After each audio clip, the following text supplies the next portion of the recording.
All right, welcome. Today we're diving deep into one of the great philosophical traditions of Hinduism, Vedanta. And we're going to tackle a question that, well, it gets right to the heart of who we are. In the grand cosmic scheme of things, are you the entire ocean or are you just a single wave? Let's jump in and find out. So here's our roadmap. We'll kick things off with what Vedanta actually is. Then, we'll get into the central question that sparks this whole debate. After that, we're going to explore the three major answers from its main schools of thought. And to wrap it all up, we'll look at why this ancient conversation still matters. A lot. Okay, so first things first, what is Vedanta? Simply put, it's one of the 6 major traditions of Hindu philosophy, and people often call it the absolute pinnacle of Vedic thought. You know, the name itself gives us a massive clue. Veda refers to the most ancient sacred texts in Hinduism, and Anta means end. So Vedanta literally means the end of the Vedas. It's all about digging into the knowledge-focused parts of these texts, the parts that explore the deepest questions about reality, the self, and what it means to be free. And that brings us right to the core philosophical puzzle. This is the question that has fascinated thinkers for centuries and really pushed the different schools of Vedanta to develop their unique ideas. I mean, it's a question we all ask ourselves, right?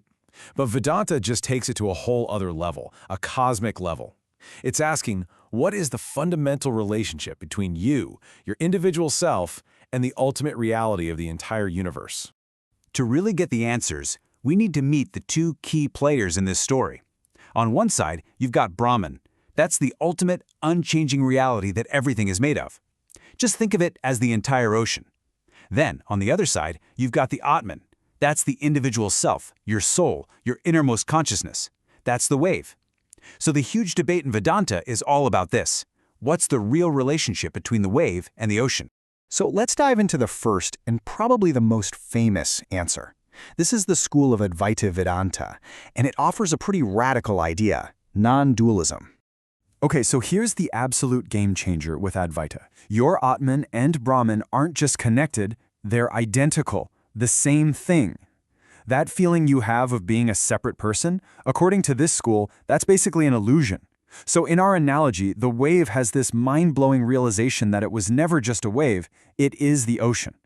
The main guy behind this, the brilliant philosopher Adi Shankara from back in the 8th century, said the only way to true freedom is through jnana, which is knowledge.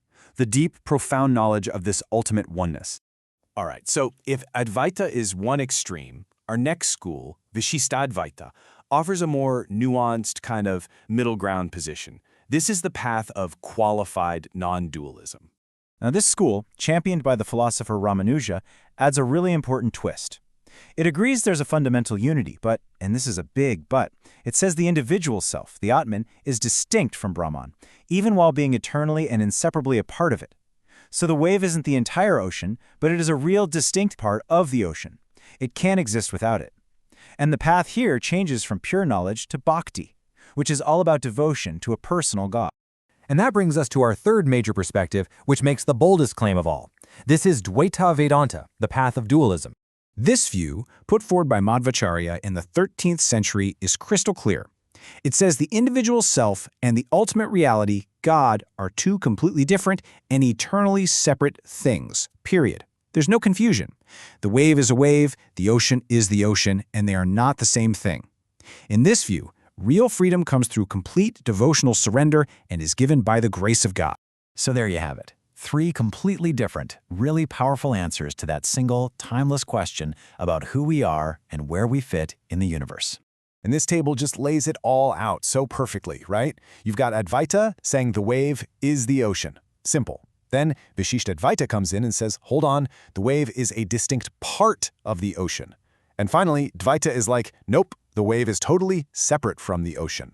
3 completely different ways of looking at our place in the universe, each with its own unique path. You know, it's also just fascinating to see how this whole debate played out over hundreds of years. You have Shankara's radical idea of non-dualism in the 8th century. A few centuries later, Ramanuja comes along with his qualified non-dualism, and then he's challenged by Madhva's hardcore dualism. It was this incredible philosophical conversation that stretched over 500 years. So why should we care about a debate that happened so long ago? Well, because these ideas didn't just stay in old books. They've had a massive, lasting impact on the world, on how people actually live their lives. I mean, Vedanta became one of the most influential philosophies in India, shaping countless religious traditions. It was a huge driver of the Hindu Renaissance in the 19th century. And these ideas even traveled west, inspiring thinkers like the German philosopher Arthur Schopenhauer, and having these striking parallels drawn with the Dutch philosopher Spinoza. These weren't just abstract thoughts, they were world-changing ideas. And that brings it all right back to you. After hearing about these three profound views, the question is still there. Do you see yourself as the whole thing, a part of the whole, or totally separate from it? And this isn't just a philosophical game, because how you answer that question can completely shape how you see your life, your purpose, and your connection to everything around you.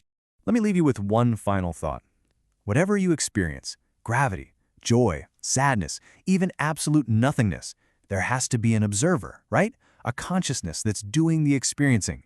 And maybe that constant, unchanging awareness is the ultimate truth we're all looking for, whether we call it the ocean, the wave, or just the self.